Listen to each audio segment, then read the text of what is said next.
इन्स्टावर खूप टाईम हे bridal glow facial बघत होती. मला खूप सारे व्हिडिओज ह्याचे मी बघितले. सो खूप चांगला रिझल्ट आहे असं दाखवते. सो मी आज हे बाय केलं आहे आणि हे मला मिळालं आहे 168ला समथिंग मिळालेलं आहे. तर माझ्या फ्रेंडचे आहे एंगेजमेंट आणि त्याच्यासाठी मला थोडे फेसला ग्लो करायचा होता. सो मोस्ट ऑफली मी फेशियल करत नाही. हार्डली इयरमधनं एखाद टायमिंगला जर खूपच काही असेल इम्पॉर्टंट फंक्शन. लास्ट टाईम मी केलं होतं माझ्या एंगेजमेंटला. सो ऑलमोस्ट त्याला 1 इयर व्हायला येईल आता कंप्लीट. त्यानंतर मी हे माझं घरी स्वतःच्या स्वतः instant glow, I think so असं मी वाचलेलं आहे की इन्स्टंट ग्लो येतो. सो मी हे करते आहे. सो कनेक्टेड राहा, बघूया आपण कसा ग्लो येतो आहे, काय येतो आणि ह्याच्यामध्ये काय काय पॅकेजिंगमध्ये आहे. सो इथे त्यांनी आय थिंक कंटेंट दिलेले आहेत. सो 7 स्टेप्स आहेत आय थिंक. फेस क्लेन्झर आहे, एक्सफोल जेल आहे, skin serum, nourishing cream, face pack, hydrating gel आहे आणि 7th I think sunscreen. So आपण हे ओपन करूया.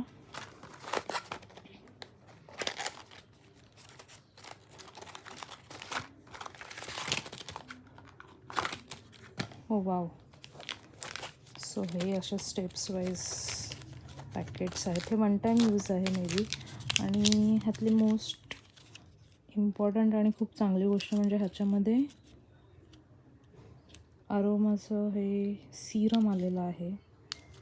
सो बघूया कसं होतं आहे फेशियल. तर क्लिन्झरने क्लीन केला होता आणि हे आता सेकंड स्टेप घेतले जेल. सो ही मी जेल अप्लाय करते आहे. सो मी ती जेल लावल्या, क्लिन्झिंग केलं आहे आणि क्लिन्झिंगनंतर मी सेकंड स्टेप फॉलो केली जेलची. आणि ते जेल लावल्यानंतर मी सिलिकॉनने मी रब करते जेणेकरून माझे डेड स्किन, ब्लॅक हेड्स जे काय असतील, माझे डेड स्किन किंवा जे काय ब्लॅक हेड्स वगैरे असतील ते निघून जायच्यासाठी मी 2-3 मिनटं प्रॉपर तिला रब करते आहे. सो ह्याच्यानंतर थर्ड स्टेप मी ह्याच्यावरतीच स्टीम घेणार आहे. सो स्टीम घेतली आणि त्याच्यानंतर तो जो जेल आहे तो मी वाईप केला आहे. आय डोंट नो तो वाईप करायचा होता की नव्हता, बट मी केला आहे कारण बिकॉज स्टीम घेतल्यानंतर पण ते खूप असं जेलीनेस होतं. आणि त्यानंतर मी हे लावलं आहे सिरम. सो हे 1 टाईम यूज आहे, बट तुम्ही 1 टाईम यूजला अजून 1-2 जण आरामात करू शकता ह्याच्यामध्ये, या किटमध्ये. सो मिनिट्स नंतर मी हा 4th स्टेप नरिशिंग क्रीम लावते आहे. सिरम लावल्यानंतर नरिशिंग क्रीम लावली आहे आणि तिला मसाज करून 15 मिनिट्स ठेवायचा. आणि मग त्याच्यानंतर 5 आणि 6 स्टेप्स जी आहे तिला मिक्स करायचं एकत्र दोन्ही पॅक आणि ते लावून 20 to 25 मिनिट्स ठेवायचं. आणि ते पुसल्यानंतर जर तुम्ही आफ्टरनूनला करताय हा पॅक, सो मी त्याचे गाईडलाईन्स रीड केले.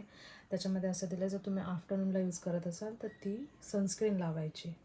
नाईटला करत असाल तर मोस्ट ऑफ यूज करायची गरज नाही, बट करू शकता. सो बघूया आता माझ्या चेहऱ्यावर काय इफेक्ट येतो आहे नाही येत आहे. सो मी हा पॅक लावलेला आहे आणि 15 to 20 मिनिट्स झालेत आय थिंक. सो मी आता हा काढते आहे आणि त्यानंतर बघूया माझा फेसवर काय ग्लो येतो आहे. सो मी तो पॅक काढला आणि ग्लो तर खूप छान आहे. नक्कीच यूज करू शकता तुम्ही, कारण जे माझे ओपन पोर्स होते ते लाईटली थोड्याफार याने कमी झालेत. एकदम पण नाही म्हणता येणार, बट ठीक आहे. सो तुम्ही हे यूज करू शकता. मी ह्याची लिंक माझ्या बायोमध्ये देईन. आणि हे आहे अरोमाचं ब्रायडल ग्लो फेशियल किट म्हणून त्याचं नाव येतं. तर हे 170ला 180पर्यंत मिळून जातं. मी हे ऑफलाईन स्टोअरमधून घेतलं तसं मला ऑफरमध्ये 168ला पडलं हे. तर कसा वाटला हा ब्लॉग फेशियलचा. थोडे खूप डेजनी ब्लॉग टाकते, काही रिझन्समुळे प्रॉपर ब्लॉग टाकायला किंवा मिनी ब्लॉग टाकायला मिळत नाही आहेत. सो माझ्यासोबत कनेक्टेड राहा. अशाच नवीन नवीन काय काय प्रॉडक्ट्सचे मी रिव्ह्यू तुम्हाला देईन. हां, आणि हे रिव्ह्यू असं नाही आहे की प्रॉडक्टनी एखाद्या कंपनी जसे देते की तुम्ही हा प्रॉडक्ट घ्या आणि मग तुम्ही ह्याचे आम्हाला रिव्ह्यूज द्या, पे करू आम्ही तुम्हाला, असं नाही आहे. हे मी इन्स्टावर बघितलं होतं. मला ॲक्च्युली माझ्या हजबंडने मला हे पाठवलं होतं कारण माझा चेहरा खूप टॅन होतो आहे. तर ते मी 2-3 व्हिडिओज त्याच्या बघितल्या. त्याच्यामध्ये मला इफेक्ट खूप चांगला वाटला आणि मी त्याच्यामुळे हा यूज केला. निमित्त पण असं मिळालं की फ्रेंडची एंगेजमेंट. So nice experience. तुम्ही नक्की ट्राय करू शकता. चलो बाय बाय. भेटूया नेक्स्ट व्लॉगमध्ये.